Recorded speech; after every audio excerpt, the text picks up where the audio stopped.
I'm Martha Wilson, 68 years old, and cooking has been my heart's language for over 5 decades. My kitchen was always my sanctuary, until my daughter Christian started calling my recipes relics from another century. The way she wrinkled her nose at my beef stew cut deeper than any knife in my drawer. Little did I know that one dinner with her new husband would change everything. When he tasted my cooking and asked the question that made Christian unable to meet my eyes again. If you're watching this video, drop a comment about a family recipe that connects you to your roots, and hit subscribe for more real-life stories of redemption. I grew up in a small town outside Pittsburgh, Pennsylvania, where my mother and grandmother treated cooking like an art form passed through generations. We didn't have much money, but our kitchen was rich with aromas that made everyone in the neighborhood wish they had an invitation to dinner. My mother, Eleanor, could stretch a chicken to feed 8 people and make it taste like it came from a fancy restaurant. My grandmother, Ruth, baked bread twice a week, the yeast perfuming our home with promises of comfort. Our kitchen wasn't fancy by any means. The linoleum floor had worn patches by the sink, and the wooden cabinets had been painted and repainted so many times that the edges were rounded with layers. But it was magical to me. Bundles of herbs hung from the ceiling beams drying for winter stews. The cast-iron skillets that had been in our family for 3 generations hung proudly on the wall, each one with its own story of holiday feasts and everyday sustenance. When Christian was born in the winter of 1980, I couldn't wait to share this heritage with her. By the time she was 5, she was standing on a wooden stool I bought specially so she could reach the counter. Her little hands covered in flour as we made biscuits together, her face serious with concentration. She was a natural even then. The way she watched me, eyes wide and attentive, absorbing every motion and instruction. "Like this, Mommy," she'd ask, pushing her small palms into the dough, mimicking my kneading technique. "Perfect, sweetie." I'd tell her, my heart swelling with pride. "You've got baker's hands, just like your great-grandma Ruth." Those early years in the kitchen with Christian are some of my most precious memories. Teaching her to crack eggs without getting shells in the bowl. Showing her how to measure flour by scooping and leveling with the back of a knife. Letting her decorate Christmas cookies with more sprinkles than cookie. And yes, allowing her to lick the spoon when we made chocolate cake batter despite all the warnings about raw eggs. We had so many traditions centered around food. Sunday roasts after church with potatoes that roasted alongside the meat, soaking up all those savory juices. Holiday feasts where we'd spend days preparing the dining room table extended to its full length and covered with my grandmother's lace tablecloth. Birthday dinners, where the birthday person chose the entire menu, no matter how unusual. When Christian turned 8, she requested spaghetti with meatballs, garlic bread, and strawberry shortcake. I still remember how she glowed with importance as we honored her choices. My family recipe book became my most prized possession. It wasn't fancy, just a 3-ring binder with plastic sheet protectors, but inside were treasures. Handwritten recipe cards dating back to my great-grandmother. Notes in margins about substitutions during hard times. Stains from generations of use. Each recipe told a story about our family, about survival, and celebration, about love expressed through nourishment. The beef stew recipe, the one that would eventually become the center of our conflict, had a particularly special place in this collection. It was created during the Depression, when meat was scarce and expensive. My grandmother learned to use tougher, cheaper cuts of beef, cooking them slowly until they surrendered their flavor and became tender. The secret was in the browning of the meat, getting each piece deeply caramelized before adding the liquid. And the seasonings, a blend of herbs and spices that transformed simple ingredients into something extraordinary. It wasn't fancy food, but it was honest food, food that hugged you from the inside out. Christian loved that stew as a child. She would help me chop the vegetables careful with the knife as I taught her proper technique. She'd stand by the stove safely to the side, watching as I browned the meat in batches, explaining why crowding the pan would steam rather than sear. She soaked up the family stories I told as we cooked about how her great-grandmother made this stew when great-grandpa lost his job, about how I made it the night before Christian was born, hoping its strength would help with labor. "Will you teach me all your recipes someday, Mom?" she asked once when she was about 9, her eyes serious as she stirred the stew carefully. "Every single one," I promised. "And then you'll teach them to your children someday. And they'll teach them to their children," she continued, understanding even then the importance of this culinary inheritance. I imagined us cooking together as she grew older, the recipes evolving, but the core remaining the same. I dreamed of someday watching her teach her own children in her kitchen, passing along not just the techniques, but the stories and love folded into each dish. The first signs that this dream might not unfold as I imagined came during Christian's high school years. Subtle shifts in her attitude toward home cooking began to emerge. When friends came over, she seemed embarrassed by my homemade snacks, suggesting we order pizza instead. She started talking about cuisines I'd never attempted, dropping names of ingredients I couldn't find in our local grocery store. "Mom, nobody eats meatloaf anymore," she said one evening when I was preparing our weekly comfort meal. "It's so basic." I laughed it off at the time. Basic doesn't mean bad, sweetheart. Sometimes the simplest foods are the most satisfying. But I noticed how she pushed the food around her plate that night, taking the smallest portion she could without being obvious about it. I told myself it was just a phase that all teenagers go through, periods of rejecting their parents' ways. I never imagined how deep this rejection would eventually go, or how much it would hurt when the kitchen, that had always been our place of connection, became a battleground. When Christian left for college at 18, I felt the expected motherly mixture of pride and loss. She'd been accepted to an elite university on the East Coast, far from our modest home in Pennsylvania. I packed boxes of homemade cookies and quick breads for her to share, with roommates including handwritten recipe cards for when you miss home cooking. She thanked me with a distracted hug, more focused on the new laptop her father and I had scraped together enough to buy her. The transformation that occurred during her freshman year was startling. When she came home for her first holiday break, I barely recognized my daughter. Her Pittsburgh accent had vanished, replaced by the clipped tones of her East Coast classmates. Her wardrobe had somehow expanded beyond what her scholarship and our modest contribution could explain. But most notably, her attitude toward food, toward my cooking, had undergone a dramatic shift.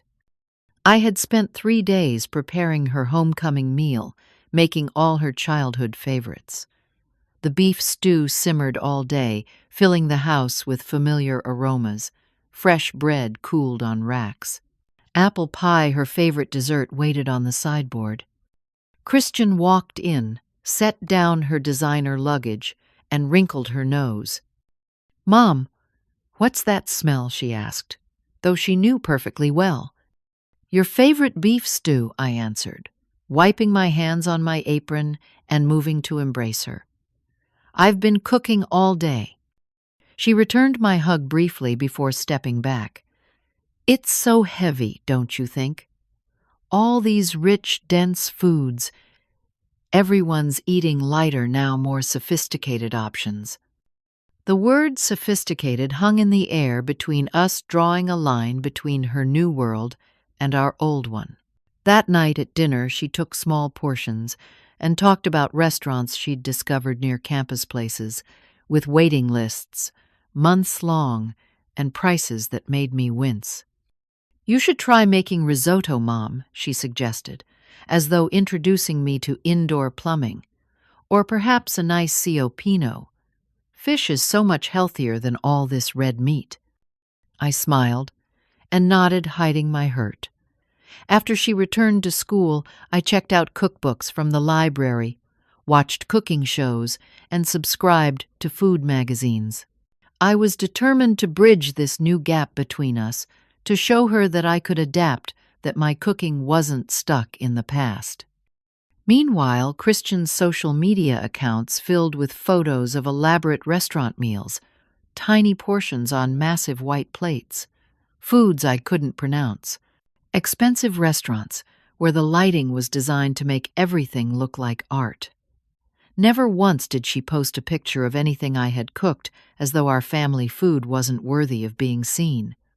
When she brought her college roommate Sophia home for Christmas that year, my hurt deepened.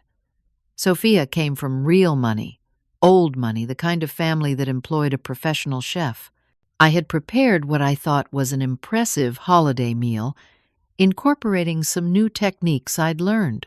The turkey was brined before roasting. The potatoes weren't just mashed, but pushed through a ricer for ultimate fluffiness.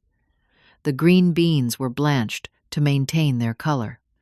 Yet when I set the dishes on the table, I caught the look that passed between Christian and Sophia. A raised eyebrow, a slight smirk. The unspoken message was clear: how quaint, how provincial. They picked at their food, praising it with words that felt like veiled insults.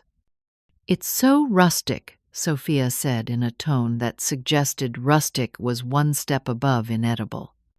"Mom likes traditional cooking," Christian explained, as though making excuses for my limitations. That summer, Christian secured a culinary internship at an upscale restaurant in Philadelphia.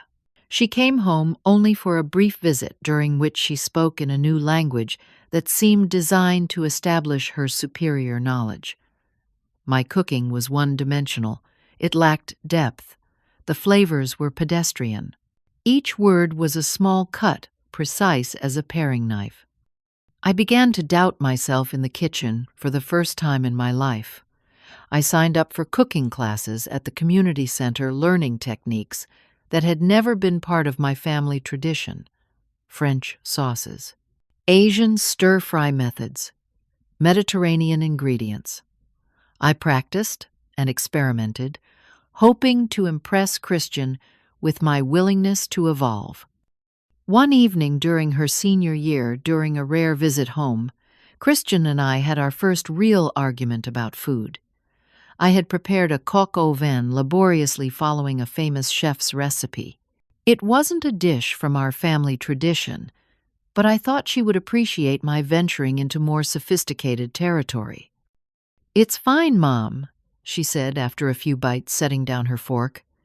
"But you know this kind of heavy French country cooking is really passé now." "I thought you'd like that I tried something new," I said, fighting to keep the hurt from my voice. "The thing is," she said, swirling her wine glass, "when had my daughter started drinking wine with such practiced casualness? Your cooking represents an outdated America that people want to forget. All this heavy brown food from the era of TV dinners and housewives in aprons." "This recipe is from Julia Child," I said defensively. "It's classic French cuisine." "Exactly," Christian replied. "Classic means old. The food world has moved on." I sat there stunned by the dismissal of not just my cooking, but our entire shared history. In her rejection of these dishes, she was rejecting the women who had taught me the stories embedded in each recipe, the love that had always been the most essential ingredient in our family's food. After graduating with honors, Christian moved to Chicago to work at a trendy restaurant known for its deconstructed comfort food, whatever that meant. Our phone calls grew less frequent, and when we did speak, she mostly talked about the famous chefs she was meeting and the exclusive industry parties she attended. She rarely asked about home or how I was doing. It was through her social media, that I learned she was dating someone seriously, a financial analyst named James Sullivan, who came from a wealthy Connecticut family.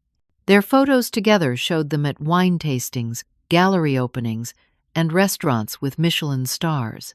He was handsome, in a polished way, with the confident smile of someone who had never worried about whether there would be enough money for groceries at the end of the month. When they got engaged after a year of dating, Christian finally brought James to meet us. I spent days preparing for their visit, wanting so desperately to connect with my daughter and make a good impression on her fiancé. I planned a special dinner incorporating some of the techniques and flavors Christian had mentioned admiring. They arrived 2 hours late, having stopped for lunch at what Christian described as this amazing little bistro along the way. Before I could offer to prepare something for them, Christian intervened. "We're not hungry, Mom. We ate so much at lunch.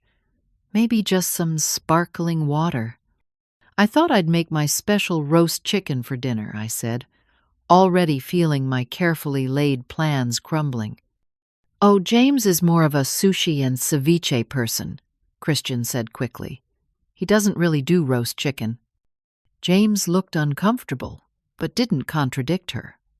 Later that evening, they announced they were taking us out to dinner instead, to what Christian called the only decent restaurant in town.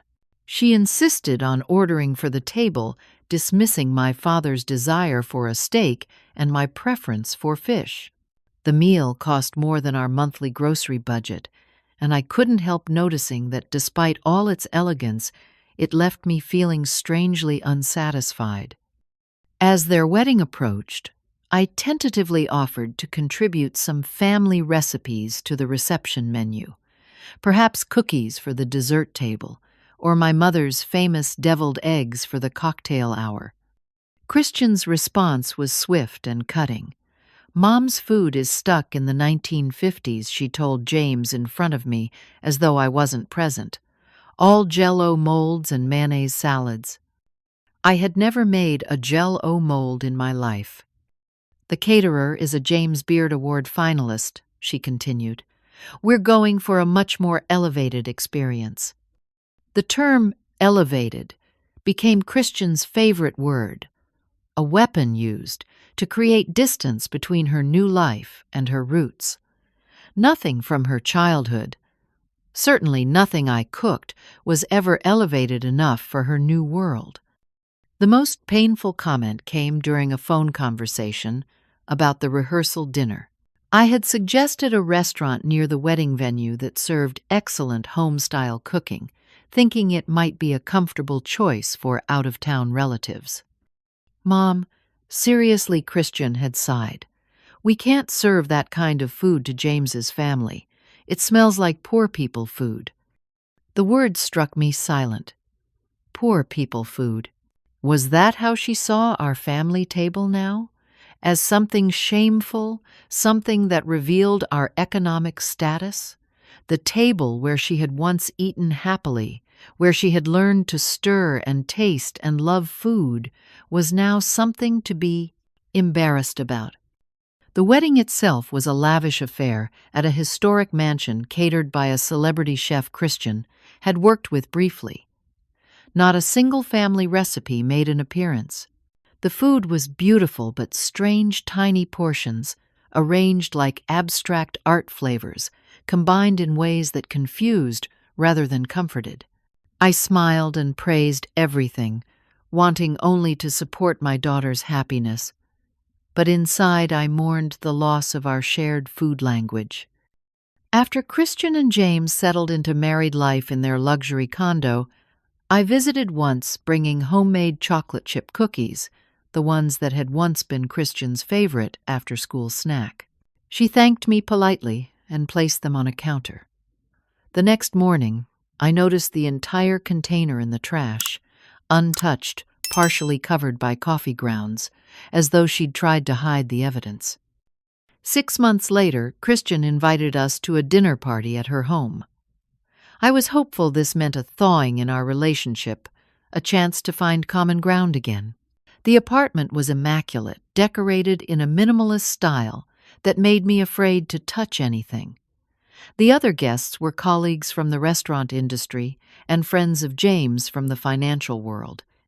Christian served what she described as elevated versions of classic dishes: mac and cheese made with imported Italian pasta, and 3 artisanal cheeses I'd never heard of. Meatloaf reimagined with Wagyu beef and truffle oil. Vegetables compressed and turned into foams and gels. It was technically impressive, but left me wondering why familiar foods needed to be so transformed to be considered worthy. When I complimented the mac and cheese, saying, "It reminded me of the version I used to make for her," Christian quickly corrected me. "This is nothing like what you used to make, Mom. This is a completely different approach to the concept." The message was clear: there was no connection between her culinary present and the food of her upbringing. She had severed that tie and wanted no reminders. As Christian's career advanced and her social circle expanded, I found myself increasingly isolated from her life. My invitations for visits were met with excuses about busy schedules. My recipe suggestions went unacknowledged. When I mailed her a copy of our family recipe book for her birthday, she sent a brief thank you note that felt like a form letter. The emotional toll was immense. I stopped sleeping well, lying awake, wondering where I had gone wrong, how our bond over food had transformed into this painful divide. I found myself cooking less, losing interest in the kitchen activities that had once given me such joy. My husband noticed, but didn't know how to help, offering awkward pats on the shoulder when he found me crying over a family photo album. "She's just trying to find her own way," he would say. "She'll come back around eventually." But as the months passed with no improvement, I began to wonder if the daughter I had taught to bake cookies and stir stew was gone forever, replaced by someone who saw me and everything I represented as embarrassingly unsophisticated and beneath her new station in life. As my 68th birthday approached, I decided to make one more attempt to reconnect with Christian. I called and invited her and James to visit for a birthday dinner, making it clear how much it would mean to me. After several moments of hesitation and checking of schedules, they agreed to come, though Christian immediately set conditions. "Nothing too heavy, okay? Mom, James has been working with a nutritionist, and we're both being very conscious about our eating." After I hung up, panic set in. What could I possibly cook that would please my daughter now? For weeks I experimented with recipes I thought might impress her. Quinoa salads, lean proteins with complicated sauce reductions, a beet and goat cheese terrine that took hours to assemble. But none of these dishes felt like me, like my birthday, like the food that expressed my heart. 3 days before their visit, I made a decision. I would cook my grandmother's beef stew, the same recipe that had nourished our family for generations.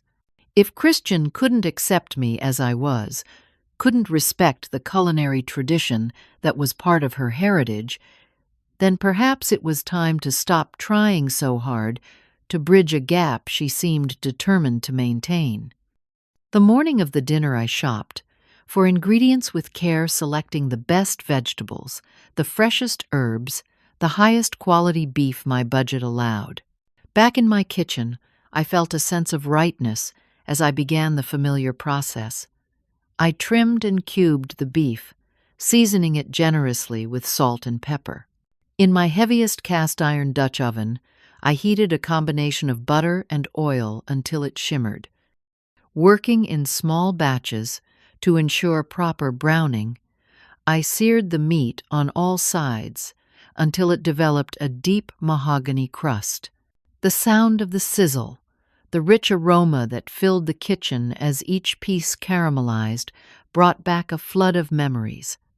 My grandmother standing at this same stove during hard times, my mother teaching me to be patient with the process, Christian as a little girl, eyes wide with wonder at the transformation of raw ingredients. Once all the meat was browned and set aside, I sautéed onions, carrots, and celery in the flavorful fat left in the pot, scraping up the browned bits from the bottom.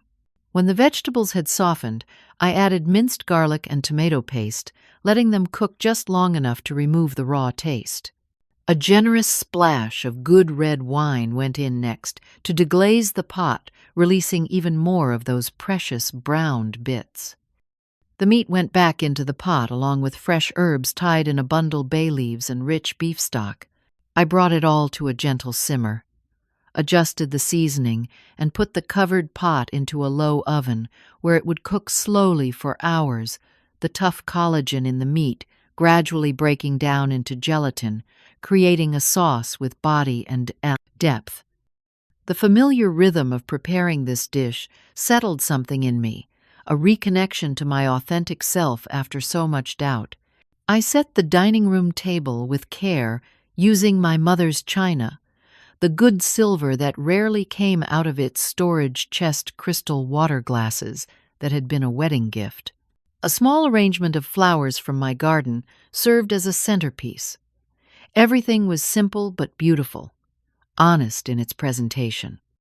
When the doorbell rang at exactly 6 o'clock, I took a deep breath and went to greet my daughter and son-in-law. Christian looked stunning, as always dressed in an outfit that probably cost more than my entire wardrobe. James was handsome in business casual attire that somehow still managed to signal wealth and status. They brought an expensive bottle of wine and a small, elegantly wrapped gift.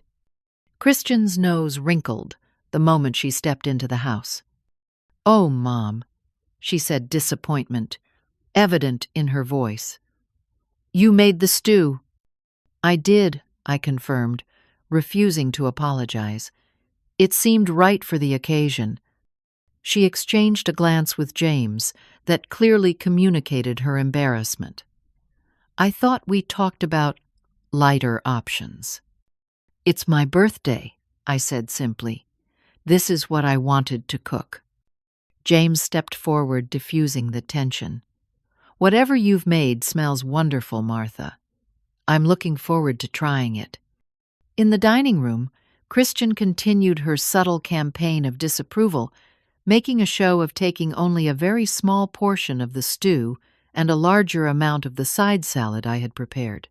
When I poured the wine they had brought, she immediately launched into a detailed explanation of its rarity and the specific vineyard it came from, filling the silence with wine terminology I didn't understand.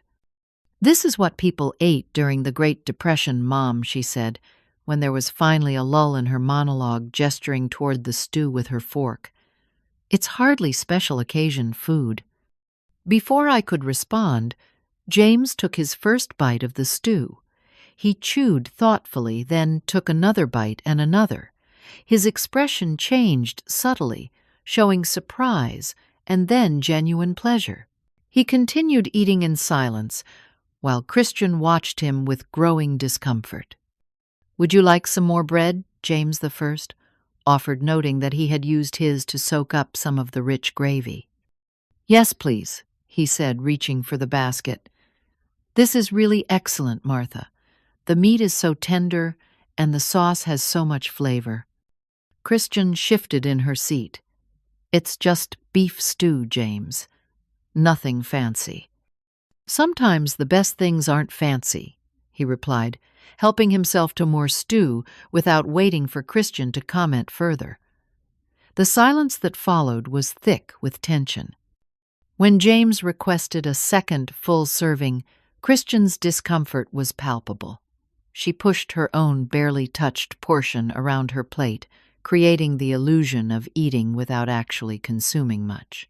I noticed her watching James with a mixture of surprise and what almost looked like jealousy as he enjoyed the meal without pretense. Then came the moment that changed everything. James set down his spoon, looked directly at Christian, and asked quietly, "Why did you stop learning from your mother?" Christian's face flushed crimson. Her mouth opened, but no words came out.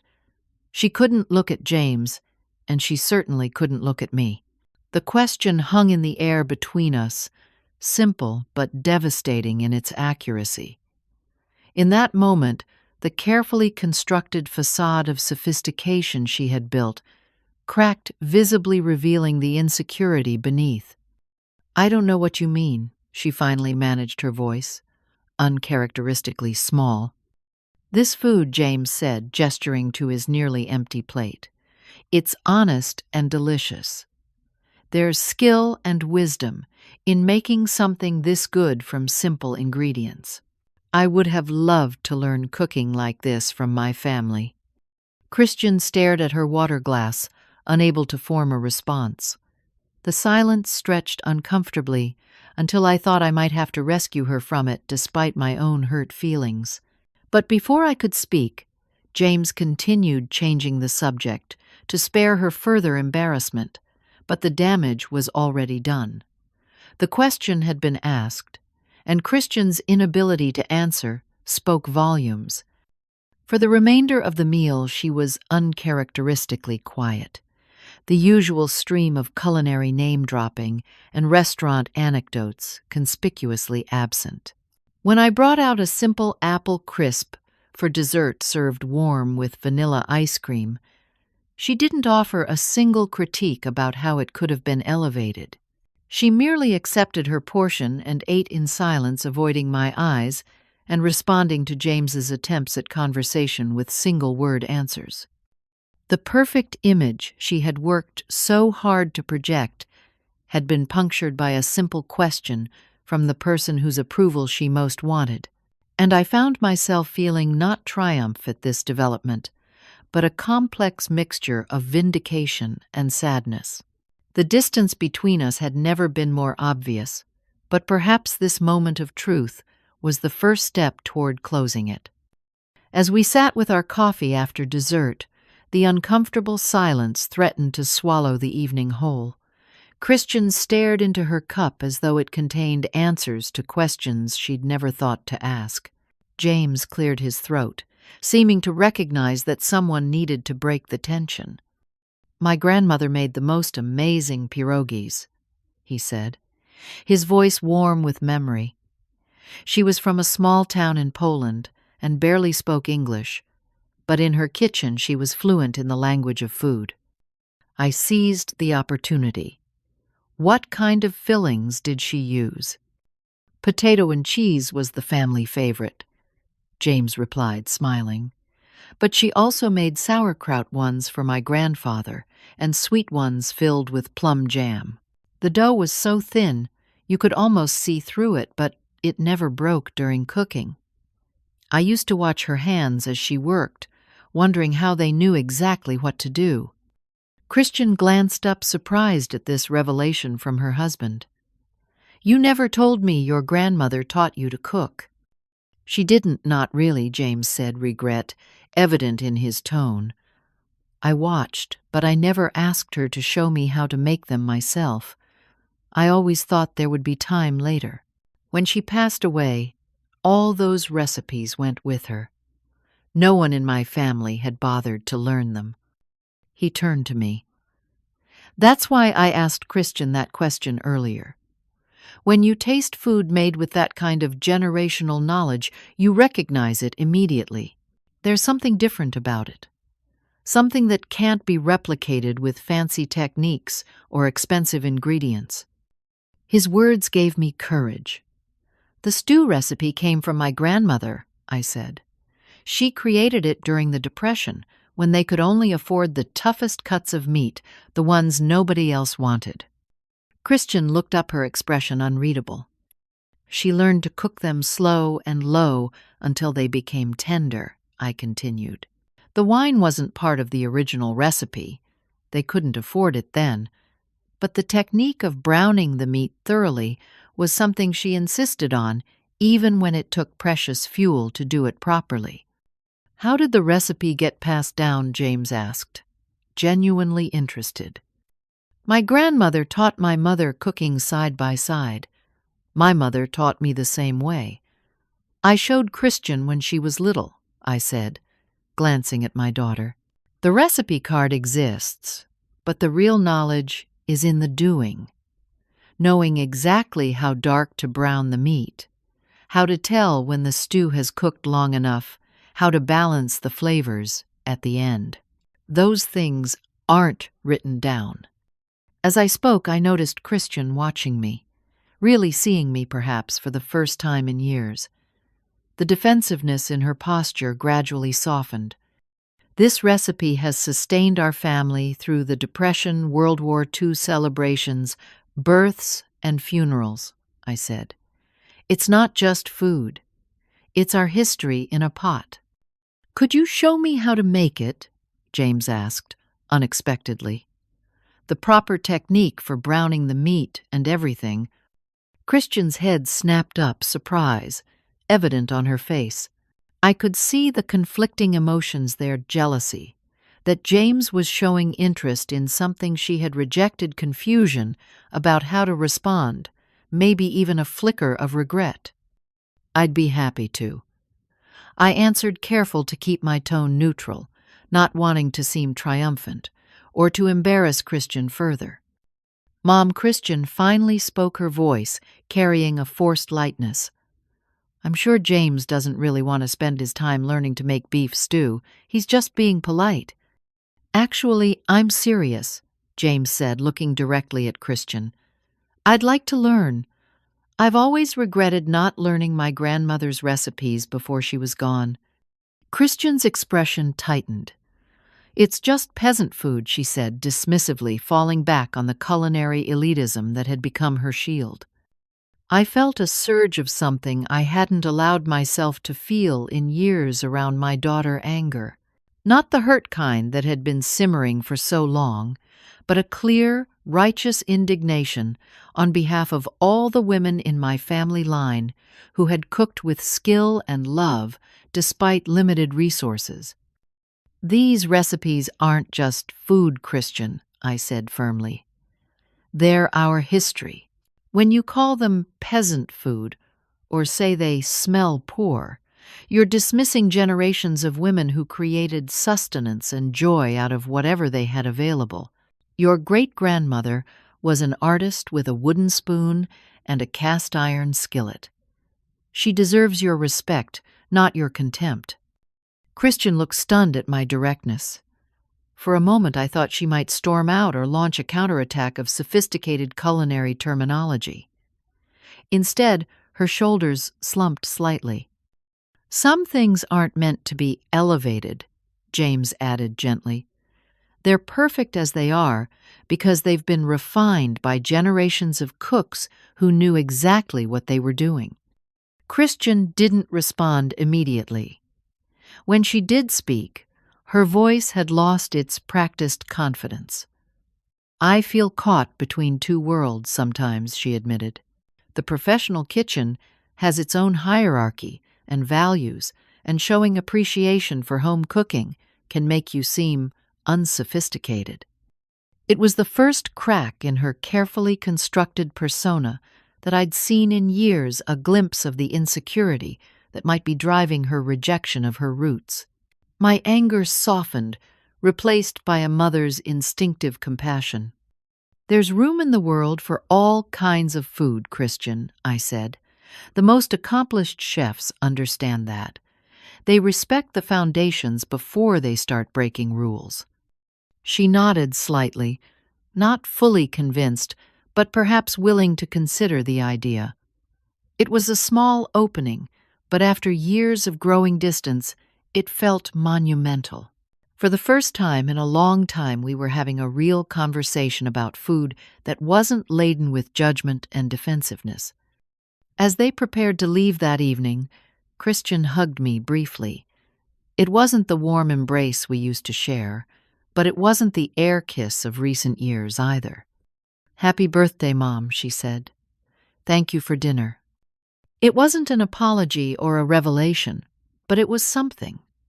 A hairline crack in the wall between us, a possibility that maybe, just maybe, there was a path back to connection. The next morning, Christian and James were staying at a nearby hotel, but had agreed to come for breakfast before heading back to Chicago. I expected Christian to cancel or arrive late buying coffee elsewhere first. To my surprise, when I came downstairs at 7:30, I found her already in my kitchen, the old family recipe binder open on the counter before her. She looked up when I entered, a flash of guilt crossing her face, as though I'd caught her doing something forbidden. "I hope you don't mind," she said quickly. "The door was unlocked, and James is sleeping in, so I thought I'd come over early." "Of course I don't mind," I said, hiding my astonishment at finding her not only in my house, but specifically interested in the recipes she had dismissed for so long. I moved to the coffee maker, giving her space, watching from the corner of my eye as she turned pages, slowly pausing, occasionally, to read a recipe more closely. Her fingers trailed over my grandmother's handwriting on some of the older cards, the blue ink faded with time. "Do you remember these molasses cookies?" she asked, finally breaking the silence. "The ones with the sugar coating that would crackle on top. Christmas cookies." I nodded. "You always said they looked like they were wearing little snow blankets." A ghost of a smile touched her lips.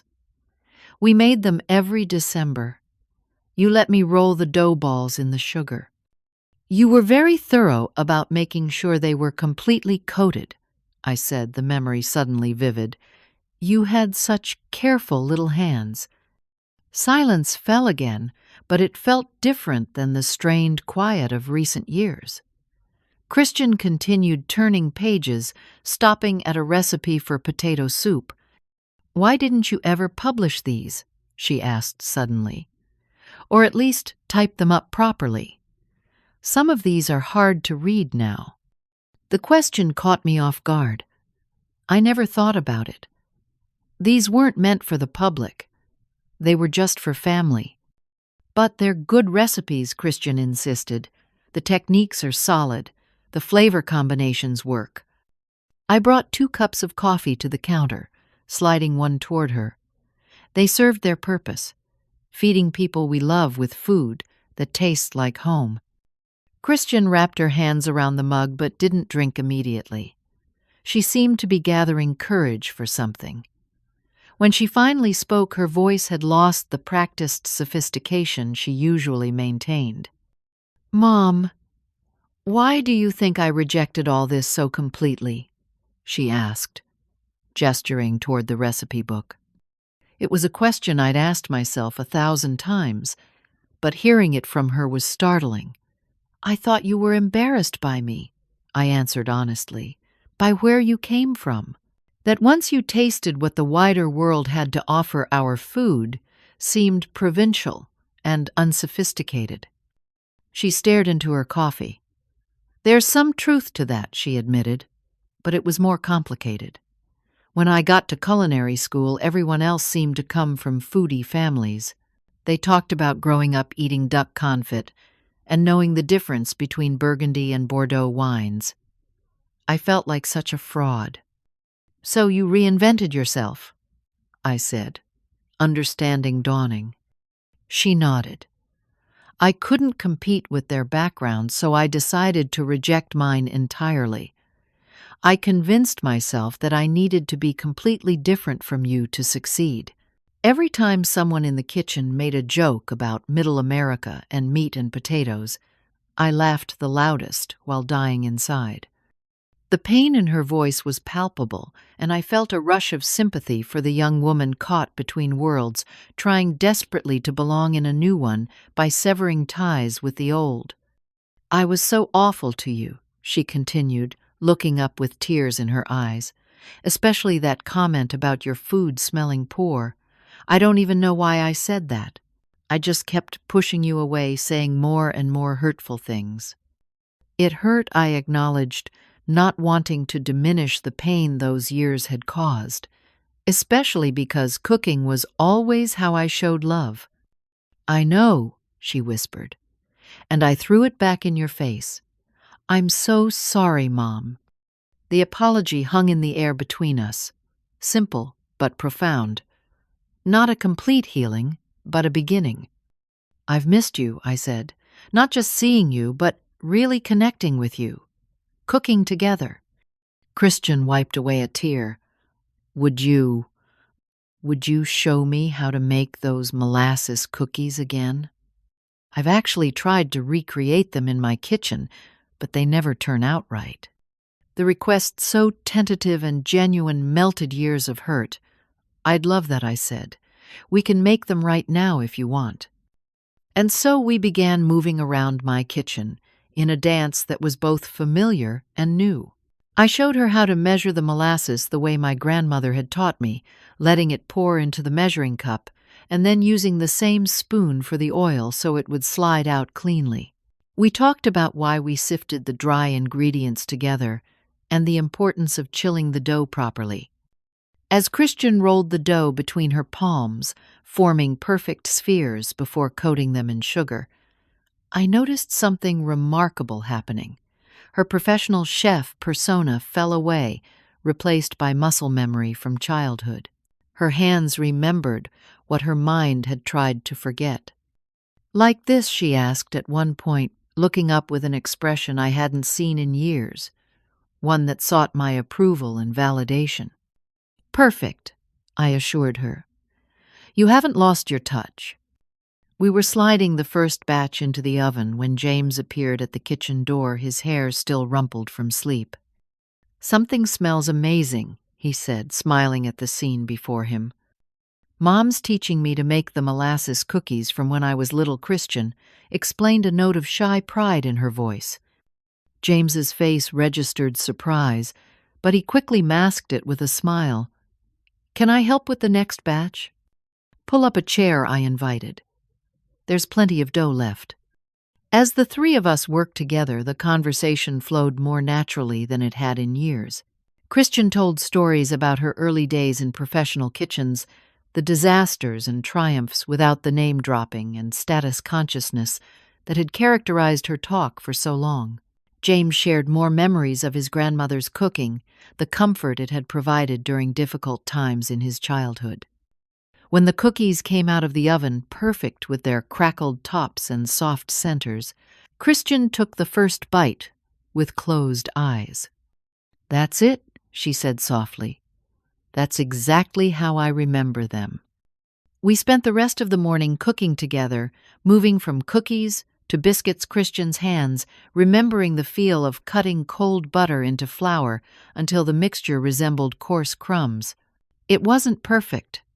There were still moments of tension when her professional training made her want to critique or improve, but there was also genuine reconnection, a bridge being carefully rebuilt between us. As they prepared to leave for Chicago that afternoon, Christian surprised me by asking, "Would it be okay if we came back next month? Maybe you could show me how to make the beef stew properly." "I'd like that very much." I said, my heart lighter than it had been in years. And maybe, she added hesitantly, we could start recording some of these recipes, writing down all the little details that aren't in the recipe cards. I don't want them to be lost. It was an acknowledgement of value, of worth, that meant more than any culinary accolade ever could. My daughter was finding her way back to her roots, not by abandoning her professional growth, but by recognizing that both could coexist, that one could inform and enrich the other.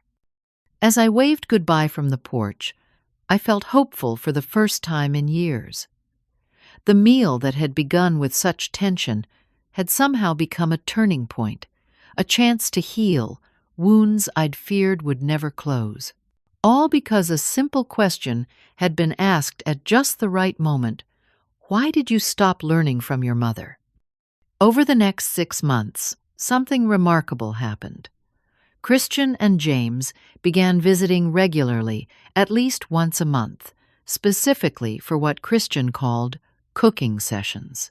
Each visit centered around learning a different family recipe, not just the ingredients and basic instructions, but the unwritten knowledge that made each dish special. For our first real cooking lesson, Christian arrived with a beautiful leather-bound book, its pages thick and creamy. "I thought we could create something more permanent than recipe cards," she explained somewhat nervously. "With photos and stories and all the details that aren't written down in the originals." That day, we made the beef stew together, and I watched with quiet joy as she approached it with the same seriousness she would give to the most complex professional dish. She took notes as I explained why we salt the meat well in advance, why we brown in small batches despite the time it takes, why we add the garlic only after the vegetables have softened. She took photographs at key stages and wrote down not just what we did, but why we did it. "The flavor is in the browning," she repeated, an echo of what I had taught her as a child. "Take the time to get it right." After each session, she would carefully transcribe her notes into the leather book, adding her own observations and sometimes suggestions for variations that respected the original, while incorporating something new she had learned in her professional life. It became a bridge between our two culinary worlds, neither one diminished by the other. As we cooked together regularly, I began to see changes in Christian that went beyond our relationship. She spoke differently about food in general, with a new appreciation for authenticity and heritage alongside innovation.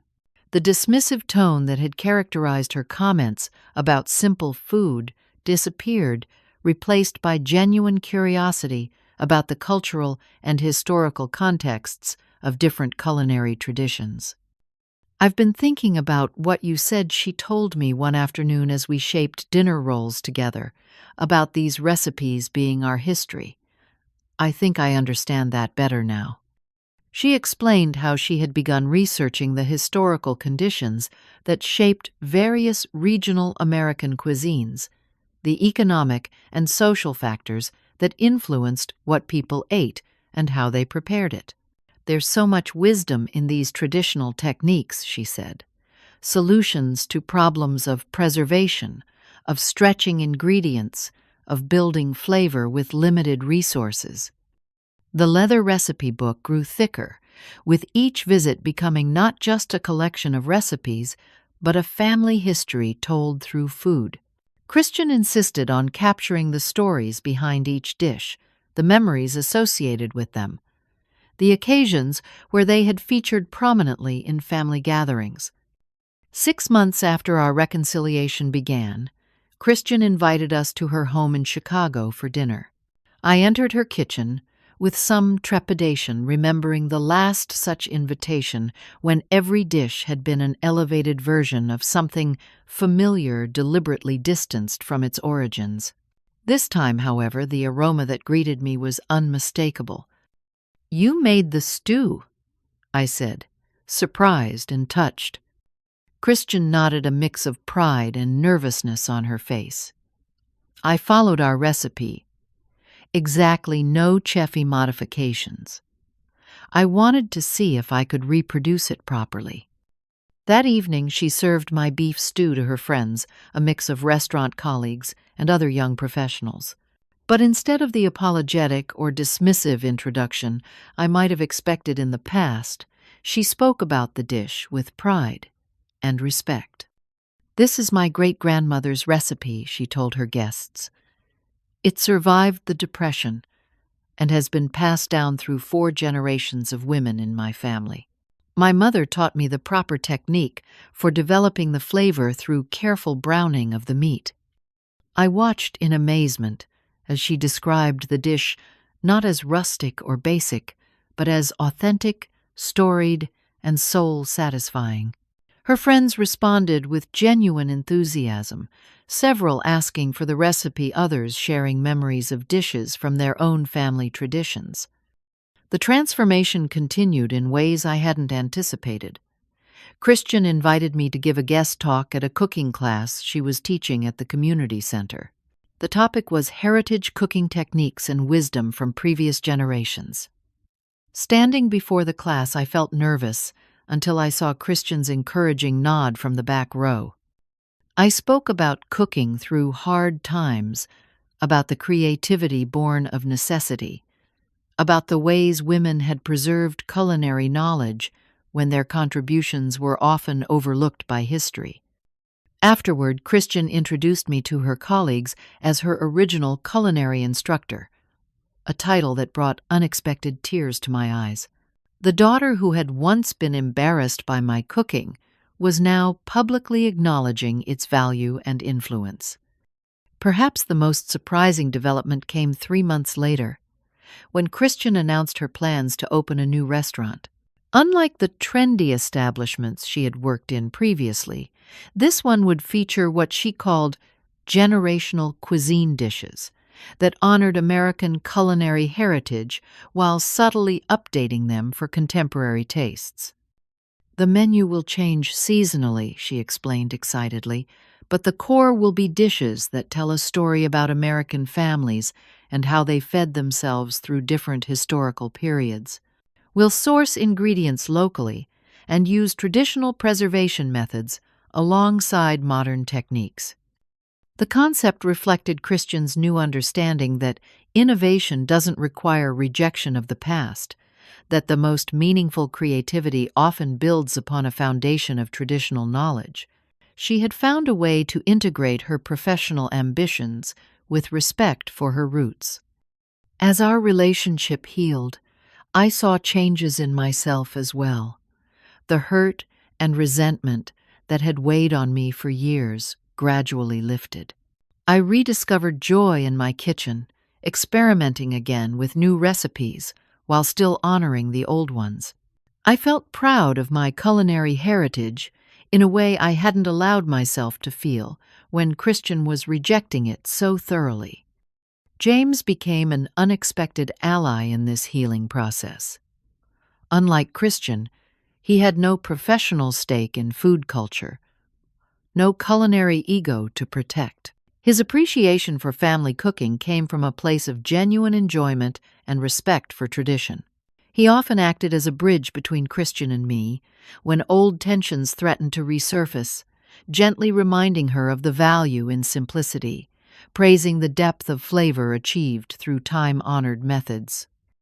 8 months after that pivotal birthday dinner, Christian called with news that gave our reconciliation even deeper meaning. She was pregnant. Their first child was due in the spring, and they had decided not to find out whether it was a boy or girl. "Mom," she said, her voice thick with emotion, "I want you to teach me everything. All the recipes, all the techniques. I want our baby to grow up with the same food memories I had to learn to cook, standing on a stool in the kitchen like I did." The request brought my journey full circle back to the dream I'd had when Christian was small of watching her someday teach her own children in her kitchen. It had seemed lost forever during those years of rejection, but now it was being offered back to me as a gift. 2 weeks before Christian's due date, I visited Chicago to help prepare their home for the baby's arrival. One afternoon I found her in the kitchen apron, stretched over her rounded belly, carefully browning meat for beef stew. "I wanted to make sure I can do it perfectly before the baby comes," she explained, "so I can pass it on properly." I stood back and watched as my daughter moved confidently through the steps of the recipe, her technique now flawless, requiring no guidance from me. There was something profoundly moving about seeing the knowledge flow through her, knowing it would continue to the next generation. "You know," Christian said, as she carefully deglazed the pan, making sure to capture all the flavorful browned bits, "I spent so many years trying to distance myself from where I came from. I thought I needed to reject it all to become someone worth respecting." She looked up at me, her eyes clear and direct. "I was wrong. The most valuable things I know about food I learned from you first." It wasn't just about cooking techniques or recipes. It was about patience, about finding dignity and creativity within limitations, about expressing love through nourishment, about honoring those who came before while still making your own way. These were the true lessons of our family kitchen, and Christian had finally recognized their worth. As I prepared to become a grandmother, I reflect on the journey my daughter and I have taken from connection to rejection to reconciliation. The most nourishing ingredients in any recipe, I've come to believe, are humility and love. Christian needed to find her own path, but that path eventually led her back to an appreciation of her roots, enriched by her broader experiences rather than diminished by them. Our family recipes will continue to evolve as they pass to the next generation, as they should. Each cook adds their own touch, their own understanding. But the core remains the techniques and wisdom passed from hand to hand across time, a legacy more valuable than any material inheritance. What traditions will you pass on to the next generation in your family? Are there recipes that tell your story techniques, that connect you to those who came before?